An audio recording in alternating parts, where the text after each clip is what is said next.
Okay, hello, and welcome back to my sped chat, my live sped chat. So today what we're gonna do, we're gonna be talking about the student. Hey, Lazo's man 53, welcome to sped chat. All right, so this week on the last part of this series, we're talking about different team members of the IEP, and this week we're talking about the students. So if you have any questions, go ahead and make sure that you put those questions, drop those questions in the chat box, and I will answer them at the end. If you want to make a comment, you can make a comment too as well. If you're watching it live, thank you for joining me. And those of you who are not on live, you can see it on the replay. All right. So we're talking about the student and how the student is actually the most important member of the IEP. A lot of times this is not emphasized, and a lot of times the students may not attend the IEP, for one reason or another. We're going to discuss that. But we're also going to see what are some things that can be done before the IEP to educate students, what can be done during, and what also can be done after the IEP. All right. Okay, so let's get into it. So the student is the most important member of the IEP team. And the reason for saying this is because whatever decisions are made in an IEP meeting will affect the student at present, and it will affect their future. Okay, so they are the most important member. And a lot of times they are not given that opportunity. So, it's included on the IEP, when it's being typed up and when it's being done. But a lot of times students are not in the actual IEP meeting. No, sometimes a parent might not want their child to be in the IEP meeting, and I understand that. And that's your right as a parent, absolutely. But this segment is basically to educate you so that if you think, well, maybe you're kind of shielding them and you don't want them to be a part of the meeting, no. They need to be a part of the meeting because eventually they're going to have to advocate for themselves when they get older.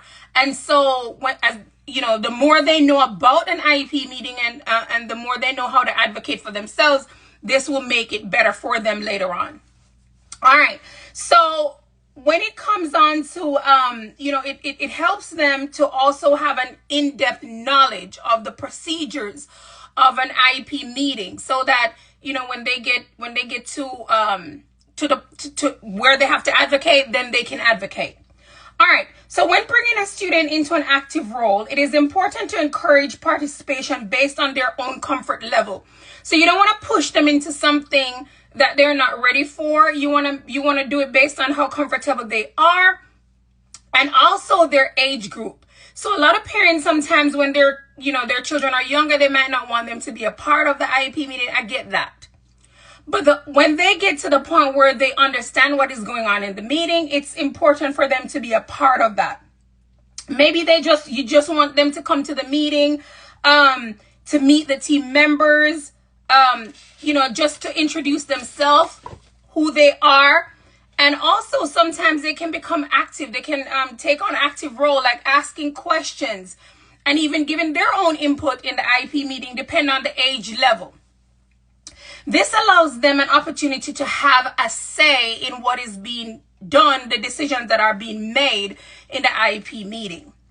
All right, so before an IEP meeting, what can be done to help the student before the IEP meeting? The parent and teacher can have an active role in reassuring the student that this meeting, the IEP meeting, is designed to help them be successful in the classroom, and even be specific. They can be specific with ways that the IEP meeting is going to help them, or the decisions that are made in the IEP meeting, how these decisions are going to help them in their classroom setting. Okay? And even later on in life. All right. So during the IEP meeting, what are some things that should be done for the student during the IEP meeting? So during the meetings, teachers will take out maybe student work, sample work. Usually teachers will do this, or they will discuss sample work, the student sample work. They can share this with the team, and the student can be the one that is taking this active role in sharing what they have done in class and highlight their skills.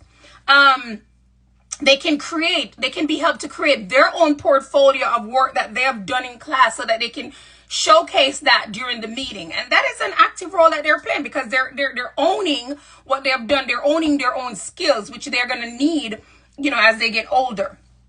Another thing too, accommodation should be discussed with the student, explaining how these are used in a classroom, why they're added, and how they're used to benefit the student. So you want them to know these things, because sometimes they are, they know that they have these accommodations, but they don't know why. They don't know why they are there. So you can explain that to them, why these accommodations are necessary for them to be used, use in the classroom. All right, another thing, discuss the goals with the student, how they can be achieved,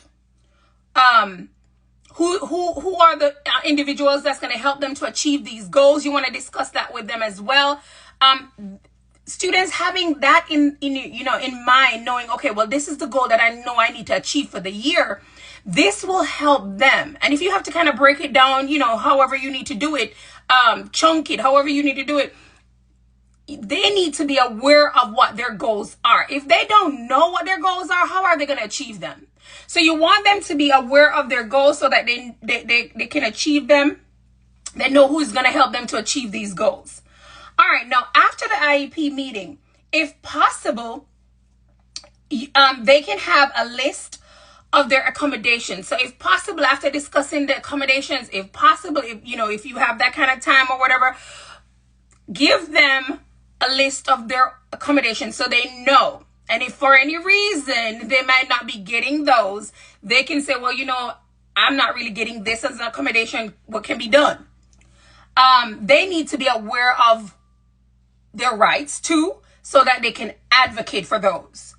All right. You also want to give them, if possible, a written, their goals. You might want to give them in writing so that they know, okay, well, maybe in their notebook or something, they can have that. Hello, welcome, first dibs, unchanged. Thank you for joining. So if possible, they can have those goals so that they have it written down. And if they have to look back on those goals, okay, well, this is what I need to achieve for the year. Let me look at it. Let me know what I need to do in order to achieve those goals. All right. So they are very important. They are an important part of the team, and they need to be treated as such. All right. Do y'all have any questions?